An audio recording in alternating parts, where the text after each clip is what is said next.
और अगर ये महाजुटान हुई है तो कोई ना कोई मीडिया में हम लोगों का यहाँ जुटने का, और ये जेबी केसेस और जेएल के भी एक प्लेटफॉर्म देता है हम लोग को। झारखंड और झारखंडियत को एकजुट करने में बहुत बड़ा रोल अदा किया है, इसको झुटलाया नहीं जा सकता है। और मैं एक बात कहना चाहूंगा कि जो हमारी आंदोलन थी, हम लोग एक पार्टी नहीं थे। जेएलकेएम पार्टी तो बाद में बनी, जेबी केसेस संगठन बाद में बनी, लेकिन हमारा आंदोलन कहाँ था? हमारा आंदोलन खेत खलियान में था, रोड में था, गलियों में था, चौक चौराहों में था। लेकिन हम लोगों ने कोशिश करते रहे और हमारी बातें सरकार ने सुनी नहीं। ये गूंगी सरकार, ये बहरी सरकार ने हमारी मांगों को अनदेखा कर दिया।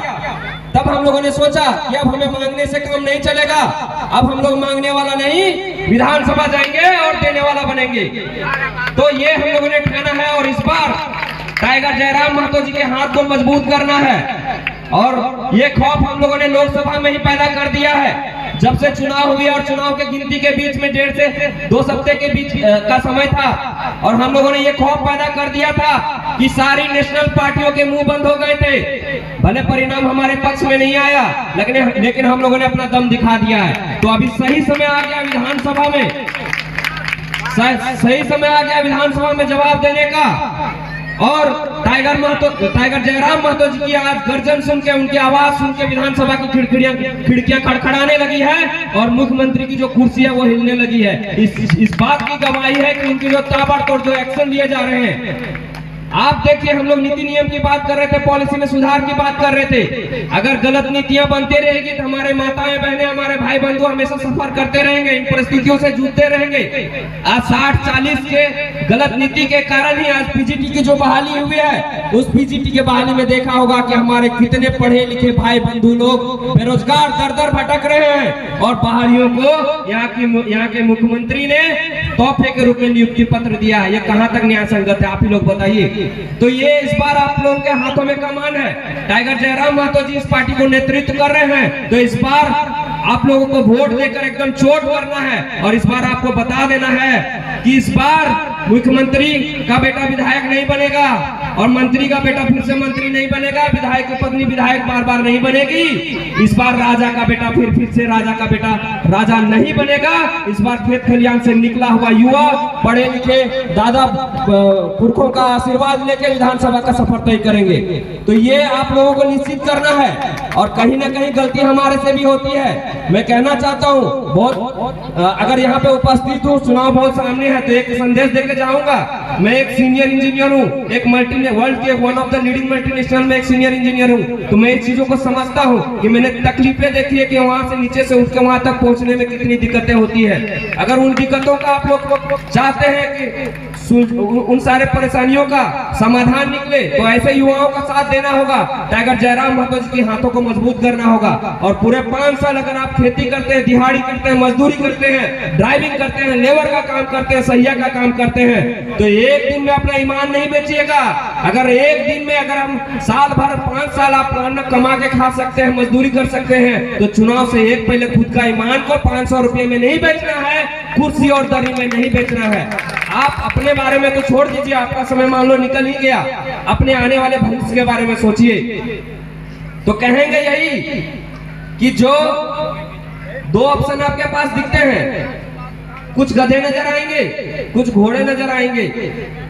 आपको घास किसको खिलाना है? जोर से बोलिएगा। घोड़ा को खिलाना है, ताकि वो खाए और सरपट भागे और सबका काम करे। हम लोग चाहते हैं कि राजनीति जो पूर्वजों से चलती आई है, उसकी परिदृश्य को हम लोग चेंज करना चाहते हैं, उस मानसिकता को चेंज करना चाहते हैं। लोग कहते हैं कि छल कपट ही राजनीति, हम लोग कहते हैं कि नहीं, ईमानदारी से राजनीति की जा सकती है, और इसकी मिसाल हम लोग पेश करेंगे। तो इस चीज को हम लोग बताना चाहते हैं कि राजनीति का मतलब अब कुआं डोभा और नल तक सीमित नहीं रहेगा। राजनीति का मतलब अब शादियों में और मर्खियों में जाकर फोटो खिंचाकर वापस आने तक सीमित नहीं रहेगा।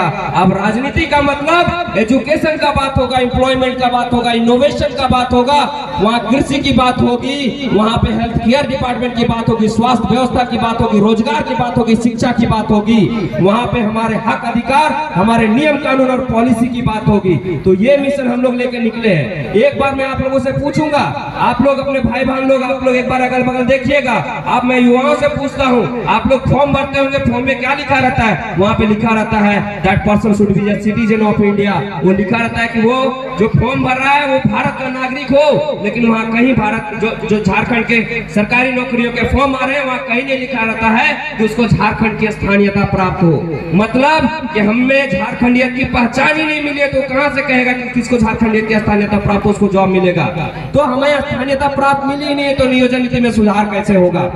तो सबसे पहले मैं युवाओं से कहूंगा, माताओं बहनों से कहूंगा, आप जहां पे खड़ा है एक बार नजर दौड़ाइए।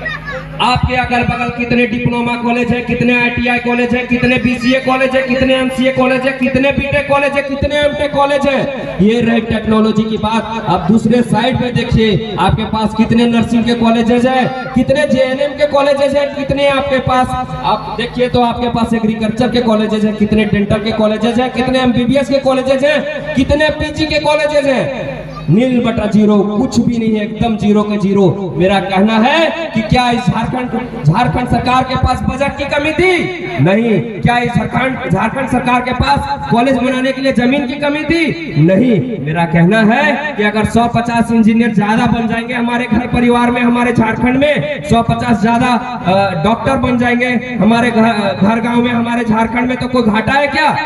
नहीं ना। कोई घाटा है कि दीदी? बोला नहीं नहीं। तो इस चीज के चेंज करना हो, बिना पढ़ाई लिखाई और हक अधिकार के कुछ ना हो। तो ये जो ठग बाजारी चलते आ रहा है एकदम जवाब देना हो इस बार विधानसभा में। तो नहीं देखा 40 साल हो गए, 40 साल में 35 साल पूरा एक परिवार राज कर लिया है कि पूरे मांडू में। तो ये परिवारवाद अब नहीं चलता। एक घरवा से JMM के, एक घरवा से BJP के, एक घरवा के दोसर पार्टी के। तो नहीं अपन जनता के बारे में सोचो का है? अगर मतलब अपन घरे का तो नहीं विधानसभा घोषित कर दी, सब पार्टी नेता के घर में। तो ये चीज के इस राजनीतिक समझे पड़ता।